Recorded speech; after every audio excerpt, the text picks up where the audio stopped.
क्या होगा जब शनि ग्रह वक्री हो जाएंगे 29 जून को, तो इसका प्रभाव सभी 12 की 12 राशियों के ऊपर क्या पड़ेगा, ये जानकारी आज की इस वीडियो के माध्यम से मैं आपको दूंगा। इसलिए वीडियो को पूरा अंत तक सुनने से मुझे लगता है काफी अच्छे रिजल्ट आपको मिल सकते हैं। शनि ग्रह अब वक्री तो हो रहे हैं, उल्टी चाली तो चलेंगे, कोई बात नहीं, चलने तो उल्टा क्या हो गया, ये तो ग्रहों का वक्री मार्गी चलता ही रहता है। ग्रह सीधा चलेगा तो उल्टा भी चलेगा, कई बार हम सीधे भी चलते हैं तो उल्टे भी चलते हैं, गाड़ी सीधी चलती है तो बैक गियर में भी चलती है, ये विधि का विधान है। एरोप्लेन भी जब चलता है तो पहले सबसे पहले उसको पुश बैक किया जाता है, यानी कि पीछे लाया जाता है रन उसको, उसके बाद ही वो धीरे धीरे आगे बढ़ता है रनवे की तरफ। यानी कि भगवान ने हमारे को दोनों चाल दी हैं, ग्रहों के अधीन दी है और ग्रहों का प्रभाव सबसे अधिक है। आज मैं आपको बताऊंगा कि शनि इतने लंबे समय के लिए, नवंबर तक के लिए 29 जून 2024 को वक्री हो जाएंगे, जिसके परिणाम स्वरूप क्या फल राशियों को मिल सकते हैं। दोस्तों, आप हमारे चैनल पर नए हैं तो चैनल को सब्सक्राइब फॉलो अवश्य करें, बेल आइकन के बटन को दबाएं ताकि तुरंत सारी इन्फॉर्मेशन आप तक पहुंच सके। हमारे फेसबुक से भी जुड़ें, हमारे इंस्टाग्राम से भी जुड़ें। तो सबसे पहले शनि ग्रह की चाल, 2.5 साल तक शनि ग्रह का राशि फल एक ही राशि के अंदर होता है। कहने का मतलब है जैसे शनि अभी कुंभ में है तो 2.5 साल कुंभ में ही रहेंगे, अब 2.5 साल इनके अगले साल पूरे हो जाएंगे।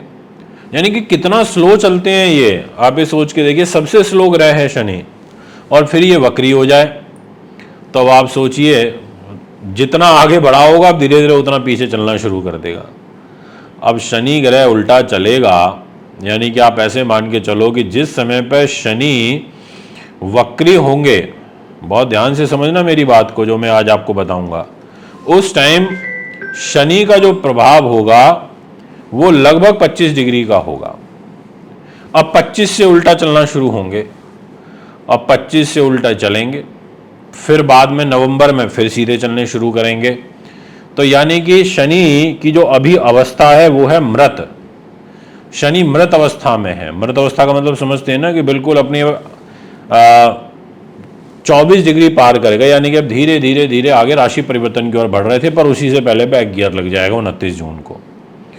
अब क्या होगा, यह बड़ा महत्वपूर्ण विषय है, यही बताने के लिए मैं आपको आया हूं। और मैं कभी भी किसी को भ्रमित नहीं करता, मैं हमेशा लॉजिकली सारी चीज़ों को समझाता हूं। आपको, आपने देखा होगा मेरा नेचर ऐसा है कि मैं ये सोचता हूं कि जो भी बताया जाए ना वो बहुत डीपली लॉजिकली बताया जाए। अब शनि नवंबर में लगभग 7-8 तारीख, मतलब मैं एग्जैक्ट आपको अभी डेट नहीं डिस्कस करूंगा, बट नवंबर में ये फर्स्ट 10 डेज में इनका मार्गी फल हो जाएगा और ये 18 डिग्री के होंगे उस टाइम पर। फिर ये 18 से सीधा चलना शुरू करेंगे नवंबर महीने में।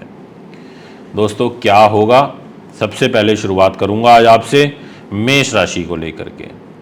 अब मेष राशि बड़ी महत्वपूर्ण राशि होती है क्योंकि इस राशि के जो स्वामी ग्रह होते हैं वो कौन होते हैं, मंगल ग्रह। अब मेष राशि से शनि का गोचर कहां है, मेष राशि से है लाभ स्थान में।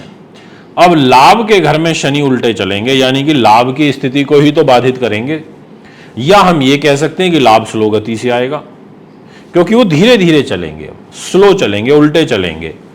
अब वो धीरे धीरे बैक गियर में आ रहे हैं। तो इसलिए मैं एक चीज आपसे बोलूंगा कि आप अब थोड़ा सा और ज़्यादा धैर्य बढ़ा दीजिए, अब आप थोड़ा सा और पेशेंस के साथ काम करिए, निश्चित तौर पर आपका ये समय निकल जाएगा। अब इसका एक दूसरा भी फल सुन लीजिए कि शनि की नीच दृष्टि मेष राशि पर है, आप ही की राशि पर है। तो एक तरीके से इनका अब जो प्रभाव है वक्री वाला, क्योंकि पीछे चल रहे हैं ना, तो वो भी थोड़ा कम होना शुरू होगा। यानी कि अब आपको जो बहुत ज़्यादा परेशानी मेष राशि के ऊपर चल रही थी उसमें कुछ कमी आएगी, थोड़ी बहुत, कोई बहुत ज़्यादा तो नहीं आएगी, बट हाँ, क्योंकि वक्री उल्टे चलेंगे तो वो उस राशि से एक तरीके से पीछे हट रहे हैं। तो यहाँ मैं कह सकता हूँ कि आपको लाभ के दृष्टिकोण से अब थोड़ा धैर्य बना करके चलना होगा। अब मैं आपसे बात करूँगा नेक्स्ट राशि जो कि वृषभ रहेगी। आपके लिए मैं बहुत निसंकोच भाव से कह सकता हूँ कि आपका जो जबरदस्त राजयोग बना हुआ जिसको बोलते हैं शश नाम का महापुरुष राजयोग, ये आपके लिए अच्छा है। बट वक्र चाल में शनि महाराज के हो जाने के कारण कैरियर में भी अब थोड़ी सी स्लो गति देखने को मिलेगी। बट हाँ, एक चीज़ ज़रूर है कि शनि अपने घर में रह कर के वक्री हो रहा है तो आपको लाभ भी एकदम से 3 गुना दे सकता है, यानी कि 3 गुना रफ्तार से आपको शुभ फल भी प्राप्त हो सकते हैं। इस नवंबर से पहले पहले ऐसे ग्रह योग दिखाई पड़ते हैं। बट यहाँ पर इन लॉज के साथ रिलेशन खराब होगा, इस चीज़ का ध्यान रखना है और बहुत केयरफुली आगे आपको बढ़ना है, ये मैं आपसे कहना चाहता हूँ। यदि मैं बात करूं मिथुन राशि के बारे में, तो मैं आपसे ये कहूँगा कि आपको भाग्य को लेकर के सचेत रहना है, यानी कि आपको भाग्य में ही कोई हानि नुकसान पहुंच सकता है। अपने पिता के स्वास्थ्य का ध्यान रखिएगा। आपको पैरों की कमर दर्द की जो शिकायत है वो बढ़ सकती है, ऐसी ग्रह स्थिति मुझे यहाँ नज़र आ रही है। इसके अलावा शनि महाराज आपके विदेश के घर में, धार्मिक जीवन के घर में वक्री होंगे। थोड़ा सा आपको एक चीज़ ज़रूर यहाँ देखने को मिलेगी, धर्म से मोह भंग हो सकता है, आपका यात्राओं से आपको कष्ट तनाव हो सकता है, ऐसी एक ग्रह स्थिति भी यहाँ पर बन रही है। यदि बात करी जाए कर्क राशि के बारे में, तो ये कहूँगा कि हेल्थ पॉइंट ऑफ व्यू से अच्छा नहीं है। स्वास्थ्य का आप ध्यान रखिएगा, क्योंकि हेल्थ इज़ वेल्थ। अगर हेल्थ है तो सब कुछ है और हेल्थ नहीं है तो कुछ भी नहीं है। अब ऐसी स्थिति में कर्क वालों स्वास्थ्य पर कष्ट है, ये विशेष ध्यान रखना। जिनको मृत्युतुल्य कष्ट चल रहा है उन लोगों को भी विशेष रूप से ध्यान रखना है, ये मैं आपसे कह देना चाहता हूँ। बात करी जाए सिंह राशि की, तो मैं यही कहूँगा दाम्पत्य जीवन पर कुछ बाधाएं अब बढ़ सकती हैं। मैरिज लाइफ में कुछ मनमुटाव नए आ सकते हैं। आपको अपने कोई व्यापारिक पार्टनर से कुछ मनमुटाव फेस करने पड़ सकते हैं। आपको यहाँ पर सुख साधन, प्रॉपर्टी, वाहन से संबंधित चीज़ें अर्जित करने में कुछ अड़चनें आपको फेस करनी पड़ सकती हैं। माता के साथ आपका तनाव कुछ बढ़ सकता है। मान सम्मान में कुछ कमी आपको महसूस हो सकती है। ऐसा जो ग्रह गोचर है वो यहाँ पर आपकी राशि में शुरू होगा। यदि बात करी जाए कन्या राशि की, तो मैं यही आपसे कहना चाहूँगा कि दोस्तों आपके लिए शनि ग्रह का वक्र चाल में चलना, यानी कि वो एक तरीके से रोग चोट शत्रु बाधा के घर में उल्टे चलेंगे, तो आपको इस घर से संबंधित कष्ट देंगे।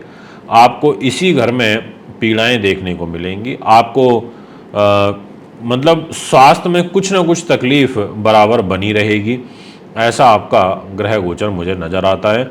तो आपको यहाँ थोड़ा सा ध्यान रखना होगा, केयरफुली चलना चाहिए, ये मैं आपको विशेष रूप से कहना चाहता हूँ। अगर बात करी जाए तुला राशि की, तो आपको संतान से संबंधित कुछ सावधानियां बरतनी होंगी। वैसे तो केंद्र त्रिकोण राजयोग बना हुआ है, बट फिर भी क्योंकि ये 5th हाउस में हो रहे हैं, गर्भ के घर में हो रहे हैं, गर्भवती महिलाएं थोड़ा सा ध्यान रखें, योजनाबद्ध तरीके से कार्य करें। ज़्यादा बहुत मतलब आवेश में आकर के कार्य मत करिएगा, थोड़ा धैर्य बनाते हुए आगे बढ़ना है, ये मैं आपसे कहना चाहूँगा। पेट से संबंधित विकार आपको परेशान करेगी, ये भी मैं आपसे कहना चाहता हूँ। कुछ नाड़ी तंत्र, नर्वस सिस्टम कुछ वीक होना, ऐसी ग्रह स्थिति भी बन सकती है, तो थोड़ा ध्यान रखिएगा। वृश्चिक राशि में मैं ये बोलूँगा कि वैसे तो राजनीति के घर में राजनीतिक सफलता तो आपको मिलेगी, बट एक ही नुकसान है कि वक्री हो जाने के कारण उथल फुथल बहुत रहेगी। आपके ऊपर मानसिक रूप से तनाव बहुत रहेगा। वृश्चिक राशि वालों, आप अंदर से असंतुष्ट रहेंगे और आपके प्रतिद्वंदी आपको बराबर नुकसान पहुंचाने की कोशिश कर सकते हैं वक्री शनि में, इसलिए भी आपको यहाँ पर ध्यान रखना होगा, विशेष सावधानी बरतते हुए चलना होगा। अगर मैं धनु राशि के विषय में बात करूं, तो मैं ये कहना चाहूँगा कि तीसरा स्थान, जी हाँ, जहाँ पर शनि ग्रह का गोचर होगा, तो छोटे भाई बहन मित्रगणों के साथ आपके कुछ मन मुटाव बढ़ सकते हैं। उनके साथ आपके तनाव बढ़ते हुए नज़र आ रहे हैं। आपको ऐसा लगेगा कि बस ऐसा क्यों हो रहा है, ऐसा लोग मुझे क्यों धोखा दे रहे हैं, ये आपको नवंबर तक ध्यान रखना होगा। 29 जून से ग्रह स्थिति बनेगी, तो और अक्टूबर एंड तक विशेष ध्यान रखना होगा। अब बात करूंगा मैं आपसे मकर राशि के बारे में। आपकी जो ग्रह स्थिति रहेगी उसमें कुछ परिवार में आपके कलह कलेश बढ़ सकते हैं। पारिवारिक जीवन में कुछ उथल फुथल हो सकती है, क्योंकि आपके परिवार के घर में, फाइनेंस के घर में शनि उल्टे होंगे, तो यहाँ पर ये साइन अच्छा नहीं होता, दिक्कत परेशानी अवश्य आती है। तो यहाँ मैं आपसे कह सकता हूँ कि आप थोड़ा वाणी पर भी संयम रखें, संतुलित शब्दों का प्रयोग करें। ये है आपका मकर राशि का फल। कुंभ राशि के लिए मैं ये कहना चाहूँगा कि आपके मान सम्मान में कमी होगी, आलस आप में बढ़ेगा इस वक्री शनि में, ऐसा ग्रह गोचर कहता है। और कैरियर को लेकर के कुछ चिंताएं आपको यहाँ पर बढ़ेंगी, इस चीज़ का ध्यान रखना होगा। शनि की पूजा अवश्य करते रहिएगा, 7.5 आपके ऊपर चल ही रही है। मीन राशि वालों के लिए मैं ये बोलूँगा कि आप थोड़े लोभी हो जाएंगे, खर्चे करने से बचेंगे। ये वैसे तो एक प्लस पॉइंट है, इंसान को सेविंग्स तो करनी ही चाहिए, बट जहाँ ज़रूरत हो वहाँ ज़रूर करिए। कई बार आपको ऐसे भी आप परिस्थितियाँ बन जाएंगी कि जहाँ आपको करनी है आप वहाँ भी नहीं करोगे, उससे आपको नुकसान हो सकता है या आपकी सामाजिक प्रतिष्ठा धूमिल हो सकती है। इसलिए थोड़ा सा ध्यान रखें, और कोई दंड वगैरह आप पर लग सकता है, सरकारी दंड, उस चीज़ का थोड़ा सा ध्यान रखें। आप गाड़ी वाहन धीमी गति से चलाएं, ये बात मैं आपको बोलना चाहता हूँ। तो ये है वक्री शनि का सभी 12 राशियों के ऊपर प्रभाव। अगर आप भी कुंडली बनवाना दिखवाना चाहते हैं तो संपर्क कर सकते हैं। अभी आपसे ज़्यादा चाहता हूँ। नमस्कार।